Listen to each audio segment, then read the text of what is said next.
Good evening friends. Time 5:00 ஆக போகுது. நம்ம டீ ரெடி பண்ணிவிட்டு ஒரு சின்ன ஸ்நாக்ஸ் ரெசிபி பார்க்கலாம். வாங்க பார்க்கலாம். இது ஈவினிங் ரொட்டீன் தான் ஸ்டார்ட் பண்ணியிருக்கோம். டீ போட்டுக்கிட்டு இருக்கேங்க. நாங்கள் எப்போவும் வீட்டில் இஞ்சி டீ தாங்க குடிப்போம். இன்றைக்கி நம்ம ரவா போட்டு செய்ய போகிறோம். வாங்க எப்படி செய்கிறதுன்னு பார்க்கலாம்.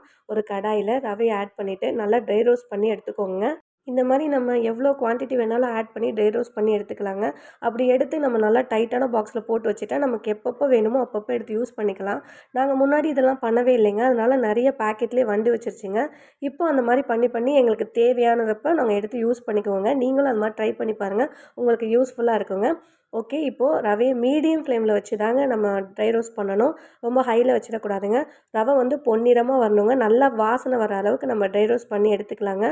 அப்போ தான் புட்டு நல்லா வெந்திருக்குங்க, டேஸ்ட்டாகவும் இருக்குங்க. இப்போ ரோஸ்ட் பண்ணியாச்சுங்க. இப்போ ரவையை நல்லா ஆற வச்சிடலாங்க. இப்போ வெது வெதுப்பாக இருக்கும் போதே நம்ம ரவைக்கு தேவையான அளவு சால்ட் ஆட் பண்ணிக்கலாங்க. சால்ட் ஆட் பண்ணிவிட்டு நல்லா மிக்ஸ் பண்ணி விட்டுருங்க ஒன்று சேர அளவுக்கு. அதுக்கப்புறம் தேவையான அளவு தண்ணி ஆட் பண்ணிக்கலாங்க. இது வெள்ளை ரவை மாதிரி கிடையாதுங்க. இந்த ரவை தண்ணி அதிகமாகவே குடிக்குங்க.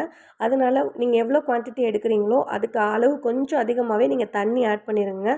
ரவை மூழ்கிற அளவுக்கு தண்ணி ஆட் பண்ணணுங்க. ஆட் பண்ணி நல்லா மிக்ஸ் பண்ணி ஒரு 15 நிமிஷம் வச்சுருங்கங்க. ரவை நல்லா ஊறட்டுங்க.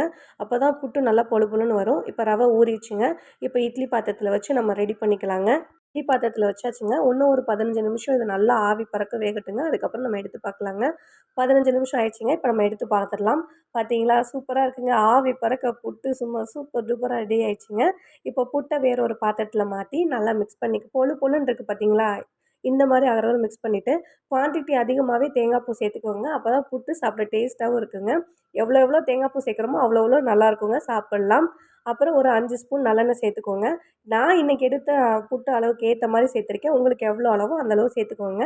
அப்புறம் நான் சீனி சேர்த்துருக்கேங்க. உங்கள்கிட்ட நாட்டு சக்கரை, வெல்லம் இருந்தாலும் அதை சேர்த்துக்கோங்க. என்கிட்ட அது இல்லைங்க. அதனால் நான் சீனி சேர்த்தேன். ஓகேங்களா? இப்போ ஒன்று சேர நல்லா மிக்ஸ் பண்ணி விட்ருங்க. எல்லாம் ஒன்றாயிரணும். மிக்ஸ் பண்ணதுக்கப்புறம் பாருங்கள், சும்மா அல்டிமேட்டாக இருக்குங்க. எங்க நானா தான் ஃபஸ்ட்டு சாப்பிட்டு பார்த்தாரு. அவர் எப்படி இருக்குன்னு சொல்கிறாருன்னு பாருங்கள். சூப்பராக இருக்குன்னு சொன்னாருங்க. ரொம்ப ஹாப்பிங்க எனக்கு. எங்கள் வீட்டு பக்கத்தில் கிருஷ்ணா டெம்பிள் இருக்குங்க. அங்கே பஜனை பாடிட்டு வந்தாங்க. அப்பப்போ இந்த மாதிரி ஈவினிங் டைமில் வருவாங்க. பார்க்கவே ரொம்ப ஹாப்பியாகவும் ஒரு பாசிட்டிவ் வைபோடு இருக்குங்க. வீடியோ இவ்வளோ பொறுமையாக பார்த்ததுக்கு ரொம்ப ரொம்ப நன்றிங்க. தேங்க்யூங்க. பார்க்கலாம்.